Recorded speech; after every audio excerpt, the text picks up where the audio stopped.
les barrières pour les enfants ou des escaliers. Voilà, la même chose. Allez, merci beaucoup. Alors bonjour à toutes et à tous, merci d'être là pour ce sujet si important pour tout le monde, même si tout le monde ne s'y intéresse pas encore. Donc je suis Pierre Connerardi, je suis ce qu'on appelle un directeur digital, donc du cabinet Nextinso, est présent partout en France et bien sûr dans votre région comme ailleurs. Donc j'ai le plaisir de m'occuper pour le groupe Inextinso de la mise en œuvre de la facture électronique, aussi bien pour les collaborateurs que pour les clients du cabinet, bien évidemment, puisque ce sujet intéresse tout le monde et en lien très fort pour notre métier, c'est un sujet extrêmement important, bien sûr. Alors première chose, vous vous en doutez, la facture électronique, c'est pas une idée française, franco-française, pour que l'État français ne se fait pas plaisir. L'État français suit un chemin international que de nombreux pays ont déjà pris bien avant nous, et notamment, vous le savez sûrement, l'Italie depuis 2019. Donc nous ne sommes pas en avance par rapport à l'Italie, nous ne sommes pour autant pas en retard, et nous sommes sur un scénario bien plus ambitieux que celui de l'Italie. Je vais vous expliquer en quoi. Voilà. Avant d'aller plus loin, déjà les 4 objectifs de l'idée au départ, les 4 objectifs des initiateurs bien sûr. Alors on peut les mettre dans l'ordre que l'on veut. Hein. D'ailleurs l'ordre de ces 4 assertions change avec le temps. Mais je ne vais pas vous faire l'histoire, j'ai pas le temps. Donc renforcer la compétitivité des entreprises, ça c'est l'objectif qui a été mis en premier. Et même s'il est difficile à entendre pour la majorité d'entre nous aujourd'hui, puisque renforcer la compétitivité, ça va passer par la diminution de la charge administrative de création des factures, c'est une certitude. Voilà, vous allez en douter au début, puisque vous allez surtout voir la charge de travail que va représenter le passage de l'ancien système au nouveau système. Mais soyez-en sûrs, lorsque votre entreprise se sera mise en accord avec les règles de l'obligation, votre entreprise va économiser beaucoup d'argent, aussi bien sur les factures sortantes que sur les factures entrantes. Deuxième objectif, lutter contre la fraude fiscale. Celui-là, je n'ai pas besoin de le détailler, tout le monde le sait. Hein, toute la TVA qui aujourd'hui ne passe pas par le bon chemin et qui demain devrait réussir à rejoindre la bonne route et permettre des rentrées fiscales supérieures, bien sûr. Permettre la connaissance au fil de l'eau de l'activité des entreprises, c'est aussi très important, puisque, vous allez le voir dans quelques instants, l'État se met au milieu du jeu en captant, enfin en visualisant ou en tout cas récupérant toutes les factures au fur et à mesure qu'elles passent du fournisseur au client. Évidemment, ça donne la possibilité d'avoir de l'info sur l'activité économique française beaucoup plus tôt que ça n'est le cas aujourd'hui. Et le dernier, faciliter les déclarations de TVA, pré-remplissage de la déclaration. Ça aussi, on le sait depuis longtemps. Hein. Depuis que la déclaration d'impôt sur le revenu a été pré-remplie, on savait qu'il y avait de fortes chances pour que la déclaration de TVA soit la suivante. Alors voilà le nerf de la guerre. Qu'est-ce que signifie réellement obligation de facturation électronique en France? Alors, première chose importante qui n'est pas sur le schéma, c'est que 1, vous allez devoir générer des factures de vente électroniques. Une facture de vente électronique, vous n'en faites pas aujourd'hui, et surtout, l'image qu'il faut bien retenir, c'est qu'une facture PDF n'est pas et ne sera jamais une facture électronique. Hein. Donc que les choses soient bien claires, une facture électronique, ça va être quelque chose de plus riche qu'une facture PDF. Et si aujourd'hui, parce que vous êtes une petite entreprise, vous faites encore vos factures dans un outil qui n'est pas un outil de facturation organisé, pensez à changer. Hein, je ne vais pas prendre d'exemple particulier, mais Excel ou Word, ça ne sont pas des outils de facturation et ce sont des outils de facturation qui ne pourront pas vous aider dans le cadre de l'obligation puisqu'ils ne sauront jamais produire des factures électroniques. Ok ? C'est très important. Alors ça, c'était la première étape. Pour vous, générer des factures de vente électronique, ce n'est pas une option. Deuxième chose, c'est que mes factures de vente, je ne vais plus les envoyer à mes clients. Et ça, c'est bien la deuxième règle qu'il faut mémoriser. Mes factures de vente, je vais les envoyer à une plateforme. Tel que vous le voyez sur le schéma, le fournisseur est à gauche. Il va envoyer ses factures soit au portail public, qui sera Chorus Pro, hein, puisque c'est le portail qui est né en 2020, qui va évoluer pour gérer le transit des factures B2B. Mais en tout cas, soit je passe par le portail public, soit je passe par une plateforme privée. Vous aurez les deux choix. Okay ? Pour faire simple, le portail public va être la solution très simple et gratuite. La PDP est une plateforme privée qui va venir en support de Chorus Pro et qui va surtout permettre à certaines activités pour lesquelles la facture électronique est une réalité depuis très longtemps, permettre à ces activités de continuer à envoyer des factures dans un format particulier, par exemple l'Edifact, puisque l'État ne veut pas avoir à connaître ces formats particuliers comme l'Edifact. Si je travaille avec une PDP, ma PDP va pouvoir envoyer les factures à une autre PDP, qui sera celle de mon client, et en même temps, la PDP va envoyer les informations au portail public. Voilà. Donc la PDP, elle a deux privilèges. Un, gérer des factures qui ne sont pas dans un format reconnu par l'État, comme Edifact, et deux, transmettre les factures au client. Si je ne suis pas avec une PDP, mais que je travaille directement avec le PPF, donc Chorus Pro, je vais devoir savoir produire des factures électroniques comme l'État veut les recevoir, et deux, c'est Chorus Pro qui les enverra à mes clients. Ça va? C'est clair? C'est tout simple. Une fois que c'est compris, c'est tout simple.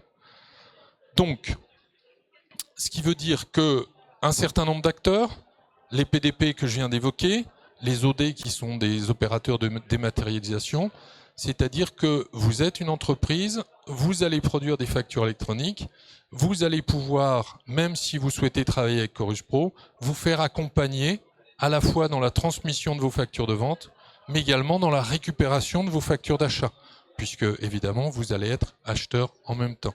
Et là, votre logiciel de facturation, votre éditeur du logiciel de facturation va pouvoir choisir d'être OD, et en réception, je vais vous montrer dans quelques minutes à quoi ça correspond. Alors, une facture électronique, qu'est-ce que c'est? Bien évidemment, si un PDF n'est pas une facture électronique, c'est parce qu'une facture électronique doit contenir un fichier au format structuré, c'est-à-dire un fichier de données, qui va contenir toutes les informations de la facture, mais dans un format extrêmement structuré. C'est un fichier qu'on dit au format XML, puisque c'est un format de présentation des données. Et donc, c'est cette partie droite de mon écran qui fait de la facture une facture électronique. Le PDF qui est à gauche et auquel on est habitué, c'est un accessoire du fichier XML. Okay ? Voilà. Donc, Chorus Pro, le portail public que j'évoquais sur la slide précédente, il va reconnaître 3 formats de facture standards, et pas plus. Donc pas l'Edifact que j'évoquais pour les PDP. Le portail public, il va reconnaître le FactureX que vous avez sous les yeux, l'UBL et le C2I. Peu importe, je ne vais pas détailler ce que sont UBL et C2I. Ce qu'il faut savoir, c'est que UBL et C2I, ce sont des formats de facture dans lesquels il n'y a pas de lisible.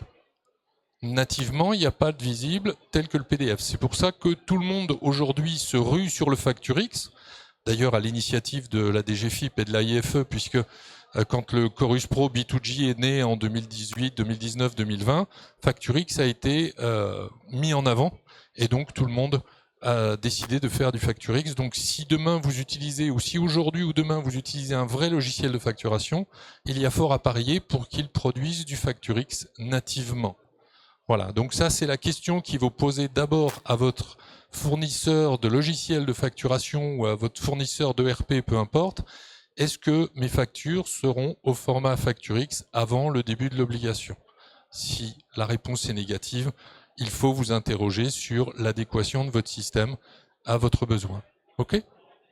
Voilà, donc facture électronique indispensable et bien évidemment, si vous utilisez les services d'une PDP, vous pourriez imaginer continuer à sortir des factures PDF et que votre PDP les transforme en factures électroniques.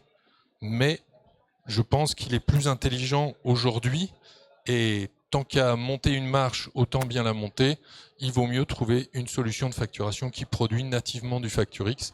Ce sera une meilleure décision pour vous, pour votre entreprise. Quelques mots sur les mentions obligatoires. Vous le savez, une facture aujourd'hui, même si elle n'est pas électronique, elle doit contenir un certain nombre de mentions obligatoires. Ces mentions obligatoires vont se développer bien évidemment. hein. Dès le début de la réforme, il y en aura 2 de plus qui sont mentionnés en rouge, et notamment le numéro, l'identifiant unique de votre entreprise cliente, puisque l'objectif est de distribuer aussi les factures aux destinataires. Pour les distribuer au bon destinataire, il faut l'avoir identifié de manière certaine.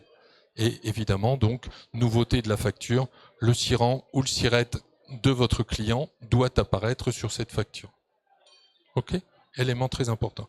Et bien évidemment, vous le voyez, comme la facture va devenir électronique, à partir du 1er janvier 2026, eh bien, tout le monde s'en donne à cœur joie. On va ajouter 8 mentions obligatoires supplémentaires sur la facture et qui seront notamment les informations de détail de chacune des lignes de la facture. À 14 heures, il y avait un intervenant sur la data. Évidemment, c'est un élément qui va être très important puisqu'il va enrichir énormément les informations de chacune des factures qui va permettre de travailler beaucoup mieux ensuite et beaucoup plus précisément.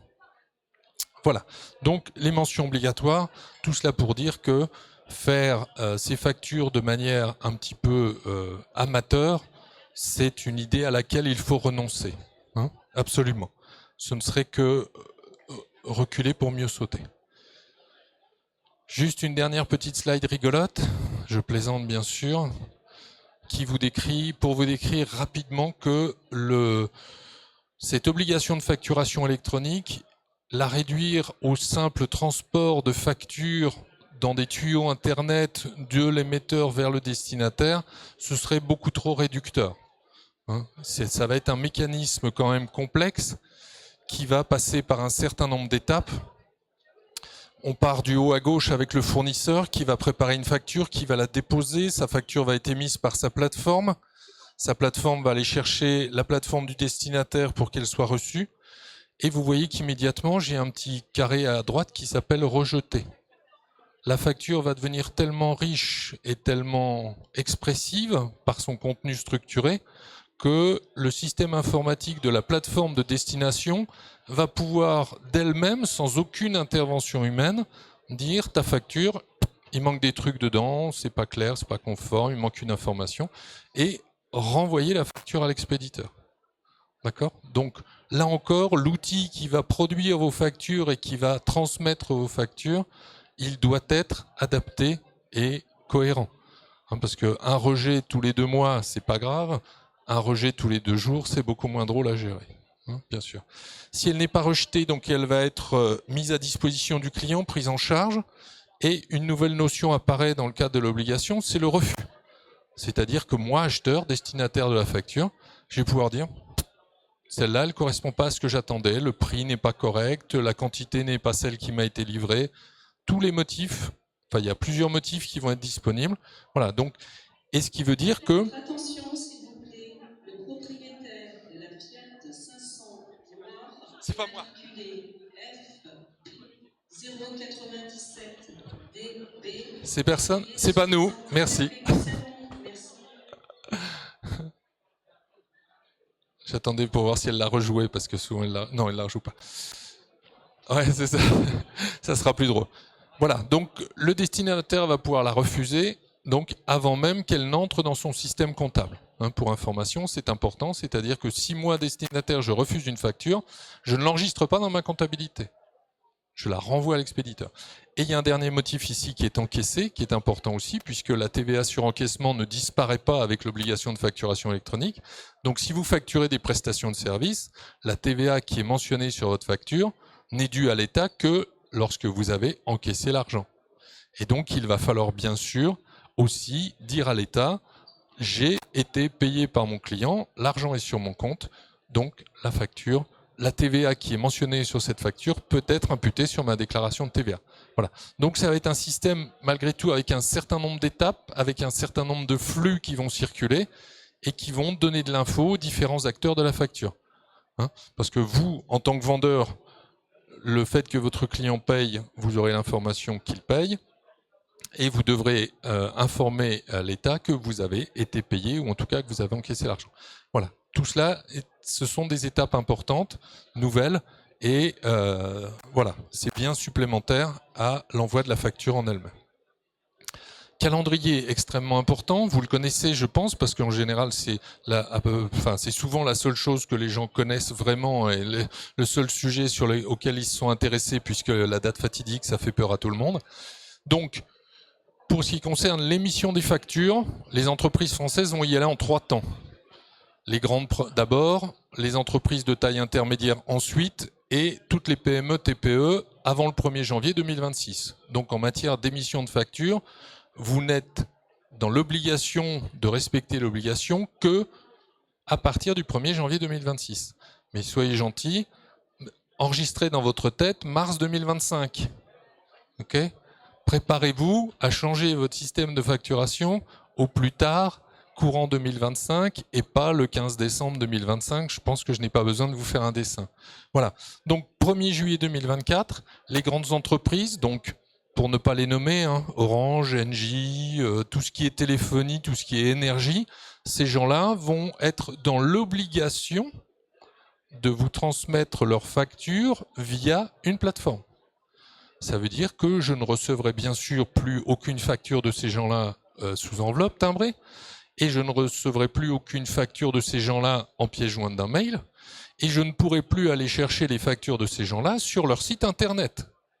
Elles n'ont plus le droit non plus de me les mettre à disposition via un site internet, parce que sinon, ça veut dire qu'elles ne seraient pas passées sur la plateforme.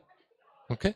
Donc ça veut dire que moi, même petite PME ou TPE, je dois, dès le 1er juillet 2024, être en mesure de récupérer les factures de ces fournisseurs-là, même si je suis tout petit. Oui, monsieur ?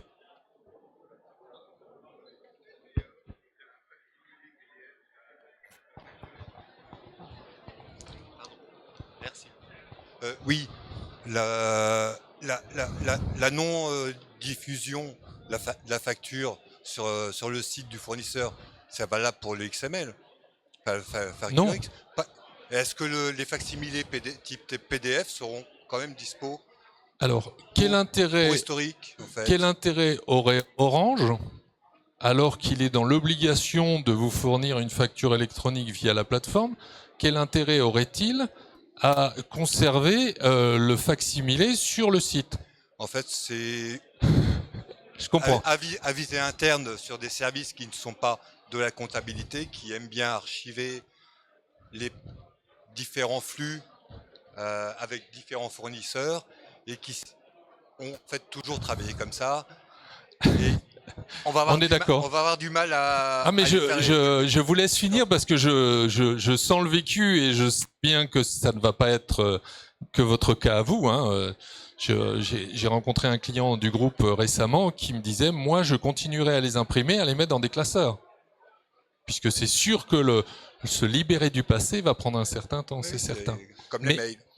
Voilà, je pense que Orange ne va pas entendre votre requête, hein. Sans être méchant, je ne pense pas. Il faudra que vous gériez ça en interne dans l'entreprise et que les personnes qui vont recevoir la facture issue de la plateforme trouvent un moyen de la mettre à disposition en interne vers les différents services. Mais je pense qu'il faut quand même s'habituer à la consulter à l'écran. Même si le papier a eu toute sa place, il faut s'habituer à les consulter à l'écran. Parce que, n'oublions pas, hein, facture électronique, ça veut dire qu'elle naît électronique et qu'elle le reste. Hein. Bien sûr, hein. L'original de la facture n'est plus la feuille de papier. L'original de la facture, c'est le document qui arrive sur l'écran. Ok ? Donc, 1er juillet 2024, qui que je sois, entreprise française, je dois savoir consulter, gérer mes factures fournisseurs au format électronique. Et c'est là que va être la plus grosse révolution. Parce que changer de logiciel de facturation pour que mon logiciel sache faire du FactureX, comme je le présentais tout à l'heure, plutôt que du PDF, je vais vérifier que mon éditeur de logiciel a bien fait le job et je vais gérer l'envoi de ces factures. Mais la grande révolution, ça va être celle-là, plus de papier. Alors, pour l'exemple, je vais vous présenter rapidement comment nous avons mis en place la chose au sein du groupe Inextinso à destination des TPE et des petites PME, hein, puisque pour nous, c'est une très grande masse de petits clients à amener sur un chemin vertueux très différent de leur réalité quotidienne d'aujourd'hui. Okay ? L'idée pour nous, c'est de dire on va anticiper la disparition des factures fournisseurs au format papier, puisque le 1er juillet 2024, derrière on a 2025 pour changer les outils de facturation. Donc on va s'intéresser dans un premier temps aux factures fournisseurs. Et donc nous allons proposer à partir du mois de juillet prochain à tous nos clients, petits clients bien sûr, de se séparer le plus tôt possible de tout ce qui est papier. C'est-à-dire d'être proactif envers leurs fournisseurs en disant à chacun des fournisseurs, à partir d'aujourd'hui, je ne veux plus recevoir aucune facture papier, je veux un PDF en pièce jointe d'un mail. Okay ? Et ce mail, tu ne me l'envoies pas dans ma boîte de réception, parce que j'ai bien mieux à faire que de ventiler des factures au sein de mes mails. Ma boîte de réception, elle sert pas à ça. Tu vas l'envoyer à l'adresse mail que je te donne, qui va être l'adresse mail d'un nouveau service qu'on crée sur notre portail, qui s'appelle le module achat, qui fait que la facture va venir se mettre en liste, va venir s'ajouter dans une liste de factures entrantes. Ce qui va correspondre exactement à ce que l'obligation de facturation électronique va lui imposer. C'est-à-dire qu'il va découvrir ses factures, vous allez découvrir vos factures fournisseurs dans une liste à l'écran. Et nulle part ailleurs, comme dit l'expression. Ou sur votre écran de smartphone, puisque on aura l'appli mobile, et tout le monde aura une appli mobile aussi, sur laquelle on pourra valider les factures. Donc, je vais prendre connaissance de mes factures fournisseurs sur une liste à l'écran. Je vais les consulter, bien sûr. Je vais devoir les valider, puisque on a le droit de les refuser. Si on les refuse pas, il va falloir les valider. Si je ne la valide pas, elle sera validée automatiquement au bout de 5 jours, parce que il faut pas que les factures restent dans un état ni oui ni non. Il faut que ça passe. Et je vais donc les valider. Et donc pour donner une motivation différente à nos clients que le simple respect de l'obligation, parce que vous savez, on est tous pareils, si c'est une obligation, on a moins envie de le faire.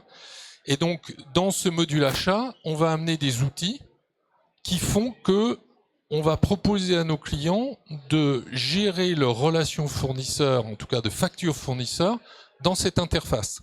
C'est-à-dire que dès qu'une des factures présentes ici va être validée, elle va rejoindre un échéancier pour venir se ranger par rapport à la date d'échéance qui est mentionnée sur la facture.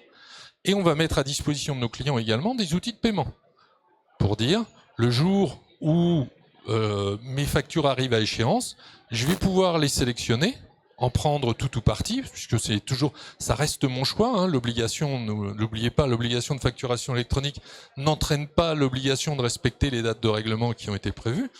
Donc je vais choisir les factures que je veux payer, je vais cliquer sur un bouton, je vais dire quel est lequel de mes comptes bancaires je souhaite utiliser pour payer ces factures-là, et l'interface va générer les virements bancaires directement. Je n'ai plus besoin de générer un fichier au format bancaire que j'emmène ensuite sur le site de mon banquier pour le faire matcher. Les nouveaux outils permettent de faire ça. Voilà. Donc notre client va se retrouver face à un environnement qui lui permet de gérer toute sa relation fournisseur là. Une fois qu'une facture est payée, elle devient donc moins vivante. Elle n'est pas morte, mais elle est archivée. Mais n'oublions pas, ces factures archivées, cette liste de factures archivées, ce sont les classeurs de factures de demain. Donc il faut aussi mettre à disposition des clients une interface dans laquelle je vais pouvoir dire « Retrouve-moi la facture que j'ai faite, la facture d'achat chez tel fournisseur, j'ai dû acheter entre telle date et telle date, le montant TTC devrait être de temps à temps. » Voilà, si je recherche la facture d'un matériel que j'ai acheté il y a 2 ans, parce que j'ai besoin d'en acheter un autre, de revoir à quel prix je l'avais payé, dans quelles conditions je l'avais acheté, peu importe, je dois pouvoir retrouver cette facture électronique dans une base de données de factures électroniques. Okay ? Dans un autre ordre d'idée, évidemment, il faut aussi donner des outils à l'utilisateur pour dire dis-moi combien j'ai fait de chiffre d'affaires, enfin combien j'ai fait faire de chiffre d'affaires à mon fournisseur entre telle date et telle date. Voilà, pour que je puisse aussi récupérer de l'info, puisque je vais me passer du classeur et je vais me passer des documents papier. Il faut que je réussisse à utiliser un outil agréable. 25. Pardon, je regardais l'heure, mais parce que je sens le regard. Pendant que je réfléchis, si j'ai oublié quelque chose, avez-vous des questions ?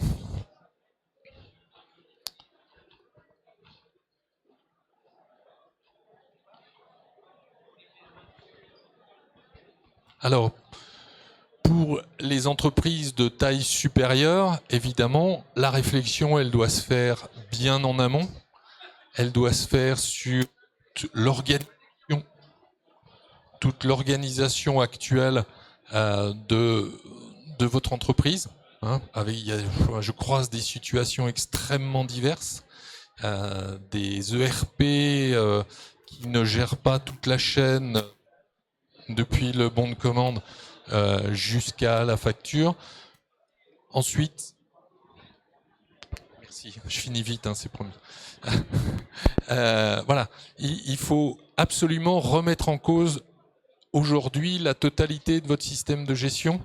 Voilà, il faut le rendre le plus fluide, le plus cohérent possible. C'est l'occasion ou jamais de se questionner sur si la facture elle arrive électronique, quel module elle doit nourrir, comment va-t-elle se retrouver en compta. Est-ce que la comptabilisation de cette facture, vu que ces données sont extrêmement structurées, est-ce qu'on peut automatiser la ventilation comptable de ces factures une fois qu'elle a nourri la gestion commerciale et qu'elle est venue éventuellement... voilà.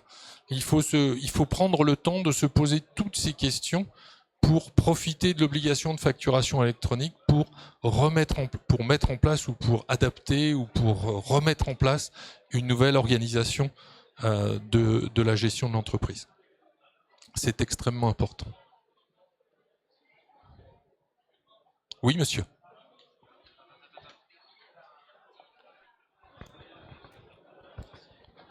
Est-ce qu'on envoie toutes les factures, même pour le grand export, Oui. Alors, au niveau des plateformes? au niveau des plateformes, je disais. Alors, l'État veut avoir connaissance de la totalité de votre chiffre d'affaires à partir du moment où vous êtes assujetti à la TVA. Hein, je le dis volontairement de manière... parce que j'étais à l'atelier de madame ce matin à 10h parce que j'ai vu que la totalité d'entre vous a évité cet atelier. Non, je plaisante, ne répondez pas, c'était une vraie plaisanterie. Et voilà, hein, n'oubliez pas, assujettis à la TVA, c'est tous ceux qui ne sont pas exonérés. Même les franchises en TVA sont concernées par la nouvelle obligation. Je suis auto-entrepreneur, je ne peux pas de TVA sur mes factures, je ne suis pas concerné. Erreur. Je ne suis pas exonéré, je suis franchisé. Okay ? Pour répondre plus précisément à votre question qui n'était pas celle-ci, oui, la totalité de votre chiffre d'affaires doit passer. Même votre chiffre d'affaires export, même vos factures destinées à des entreprises qui n'ont pas de siran et pas de sirette, puisque, voilà, et là c'est le numéro de TVA qui remplacera l'identifiant unique, puisqu'il est lui aussi identifiant unique, mais hors de France. Okay ? Même les factures destinées à des particuliers, bien sûr, pardon. Hein, puisque une facture à un particulier, elle contient de la TVA collectée, même si votre client n'est pas susceptible de présenter une TVA déductible, la TVA collectée est due par vous, bien sûr. Ça veut dire que côté achat, on aura un système hybride pour les factures, vu qu'elles ne reviendront pas par le biais des plateformes par rapport à votre schéma. Alors, par rapport à mon schéma, les factures des fournisseurs étrangers, elles continueront à arriver en pièce jointe d'un mail, puisque ces gens-là ne sont pas ressortissants français, enfin assujettis français, pardon. Les factures, donc ce canal, il ne disparaîtra pas. Simplement, avec le temps, il va bien sûr, parce que j'ai pas cliqué suffisamment, la majorité des factures vont arriver par Chorus Pro ou par une plateforme. La minorité va arriver par là. Hein. Mais de la même manière, hein, si vous continuez à avoir quelques factures fournisseurs qui viennent d'un particulier, il ne sera pas lui non plus concerné. Donc il faudra bien pouvoir prendre en compte sa facture d'achat qui, même si elle ne vient pas d'une plateforme, doit rejoindre votre dossier comptable, bien sûr. Bien sûr, madame. Est-ce que les factures, du coup, après, quand elles reviennent de Chorus Pro, on est juste cette plateforme-là, ou est-ce qu'elles peuvent être rapatriées sur le fichier de comptabilité et du coup, après, on peut consulter sa facture comme... Alors, hein, je vais faire une réponse in extenso, hein, m'en veuillez pas, hein, mais j'ai quand même une grosse casquette in extenso. Dans ce scénario, si mon client fait sa compta avec notre solution, dès qu'il a validé la facture, elle va nourrir l'échéancier, donc elle reste là pour être gérée en matière de gestion d'entreprise, mais elle va rejoindre l'outil qui comptabilise, qui va permettre de générer l'écriture comptable, et il va retrouver dans son dossier comptable l'écriture comptable résultat de son travail et l'image de la facture en pièce jointe. Puisque aujourd'hui, consulter un grand livre sans être en mesure consulter la facture initiale, c'est pas bien. Enfin, c'est pas 2023 pour nous, hein, on est d'accord? Voilà. Pas d'autres questions? Ok, merci de votre attention. Ah, monsieur, on a une petite dernière. Allez-y, allez-y. Oui, effectivement, c'est la fin de la conférence. Au niveau des tarifs des commissaires aux comptes et des contrôleurs de gestion, du coup, ils vont nous prendre beaucoup moins cher puisqu'ils auront beaucoup moins de travail de recherche. Alors, c'est tout. Non, non, non, non. Attendez, j'ai la réponse. Ne croyez pas que vous m'avez. Pensez quand même pas non, que. non, du tout. Hein? Non, non. C'est pour nous aussi, c'est une révolution, puisque pour nous aussi, ça veut dire changement de métier. On va vous accompagner autrement et on va pouvoir enfin vous apporter d'autres services qui vous manquent aujourd'hui et sur lesquels nous pouvons aussi être excellents. Mais vous verrez ça bientôt. Merci.